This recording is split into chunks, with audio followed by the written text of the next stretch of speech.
Nagbabala si House Committee on Public Accounts Chairperson Terry Ridon na posibleng magkaroon ng conflict of interest sa impeachment laban kay Vice President Sara Duterte. Ito ay matapos lumutang ang mga pangalan ng mga miyembro ng legal team ng pangalawang Pangulo. Ayon kay Ridon, magsisilbi kasing witnesses sina Michael Poa at Reynold Monsayak. Kuy-questionin ang dalawa sa naging pamamaraan ng OVP at Education Department sa paggamit ng confidential funds. Kaugnay ng balitang yan, makakausap natin ang isang political analyst at professor sa University of the Philippines, Los Baños, Professor Antonio Contreras. Magandang gabi po at welcome back sa Arangkada Balita, Prof. Magandang hapon po. Okay, unang-una, ano pong masasabi ninyo rito sa pahayag ni Congressman Ridon na posibleng conflict of interest sa impeachment ni VP Sara, yung pagiging witness ni Michael Poa at Reynold Monsayak? Malinaw naman po na kung ipapatawag. Sa ngayon naman, pwede naman na ipasok, ibigay ang pangalan ni Poa, at saka yung isa pa na si Monsayak, dahil hindi pa naman nagsisimula ang proceedings na kung saan maaari silang ipatawag. Pero the moment na ipatawag sila bilang witness, hindi naman necessarily si Vice President Duterte lang ang magpapatawag sa kanila, magpepresenta. Ang tatawag siyempre dyan yung komite. O baka ipatawag din sila ng complainant. So, pag ganun, ay talaga magkakaroon ng conflict of interest dahil abogado sila. Hindi na sila pwedeng magkasama na sila doon sa iimbestigahan, di ba? And yun nga, Professor, no? Ito yung sinasabi. Actually, ito, Professor, hindi ko na-monitor. No? Sumagot na ba si VP Sara? Parang hindi pa po yata, no? Ano po yung mawawala sa, kumbaga, ano yung mapupunta ba sa disadvantage si VP Sara pag hindi siya kagad, binibigyan siya ng 10 days para sumagot doon sa impeachment complaint. Pero sa ngayon po ay wala, and I think sa March 16 yung magpapaso, yung 10 days po na yan. Ano yung nakikita nyo senaryo po? Pag hindi siya mag-submit, para na rin niyang winave yung right niya. So magpuproceed pa rin yung proceeding. Patuloy yun at kung ano man yung hawak na ebidensya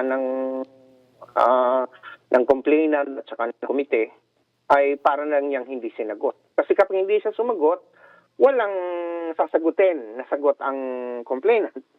Di ba? So ang magiging basehan na lang ngayon yung mga papeles na sinadmit.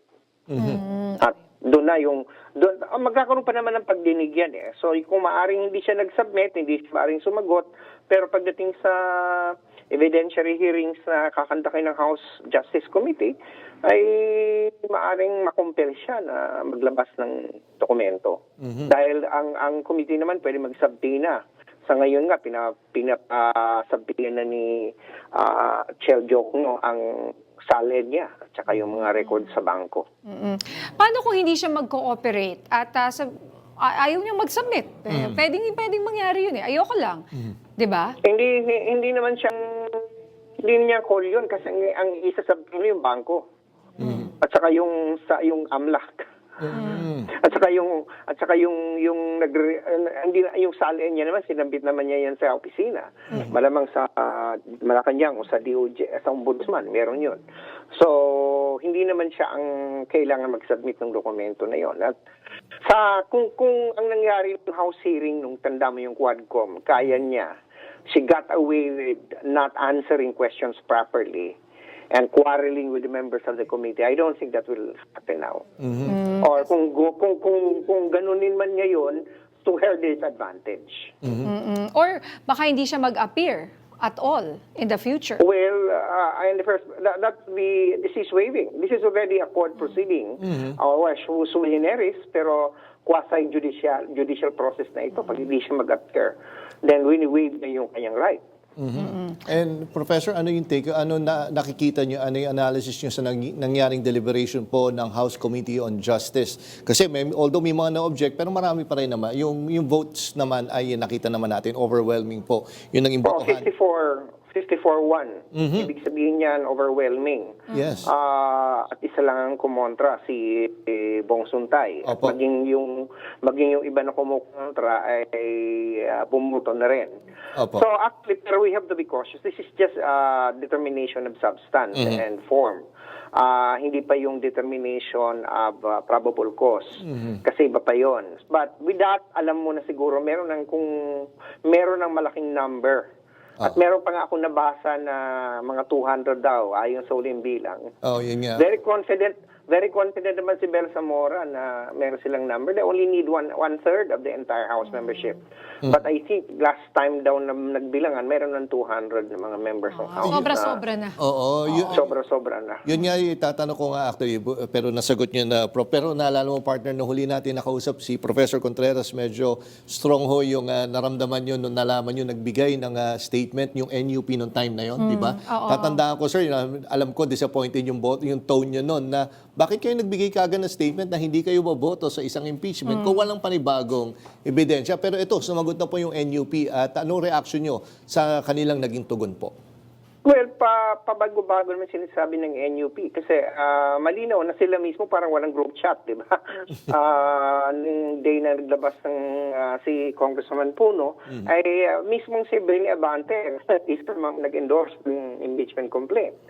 At maging si Congressman Defensor ay nagsalita na rin na para sa kanya, yun nga lang daw na pagbabanta patayin ang presidente, ang first lady at ang dating speaker ay talagang matibay na ebidensya na. So, mukhang nag-backtrack naman sila. Hayaan na daw nila ang kanilang mga miyembro na pumoto ayon sa konsensya. Pero ngayon point ko, I think, yung mga nagsasalita ngayon, like, I was so disappointed, for example, with Janet Garin, when she said that hindi pa niya sure and hindi pa siya decided. Well, I don't know. Sabi ko nga, maraming mga congressman siguro ngayon na nagpapaligaw o siyempre pag naman kasi sabihin mo na boboto ka na pabor, wala nang lalapit sa'yo, di ba? Pero kung sabihin mo medyo nag-iisip pa ako, baka may lalapit sa'yo. So pwede ka na magkaroon ngayon ng leverage. Politika kasi yan. This is not just about judging the guilt or the innocence of the Vice President. It could also be an opportunity for members of Congress to exercise their political savvy and have leverage na okay, sige, kunyari, hindi mo na ako bumoto para lapitan mo ako para anong pwede mo sa akin ibigay para ako'y bumoto one way or the other. So, dalawa ngayon naglalapit sa kanila. Ayun nga. Sabi nga nung iba, maaaring strategiya. Oo, itong mga ginagawa na hindi natin nilalahat. Oo. Maaaring, I'm not saying, but it's just legit naman yan na trabaho ng politiko. May mga gusto silang, well, sa isang ordinaryong mamamayan, tingin nila mukhang hindi prinsipyadong move.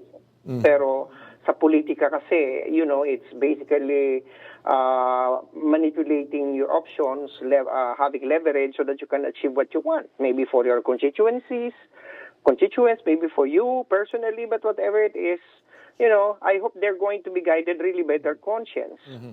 And less by, yung ang mahirap kasi doon, yung ipagbibili mo yung boto mo one or the other. Kasi yun nga, yung magtataka tayo kung ikaw ay bumoto last year ng impeachment, tapos ngayon hindi ka naboboto, ano nagbago? Oo nga po. Sa totoo lang, may bagong ebidensya ngayon. Yung kay Madriaga, bago yan. Yung Salin, bago yan, di ba?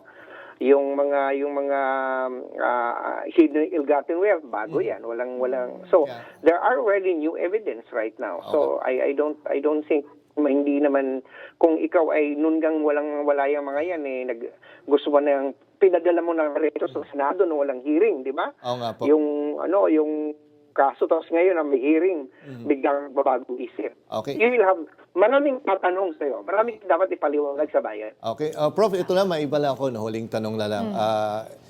Curious lang ako, ano po yung take nyo dito sa 18 Marines na biglang lumutang na lang po?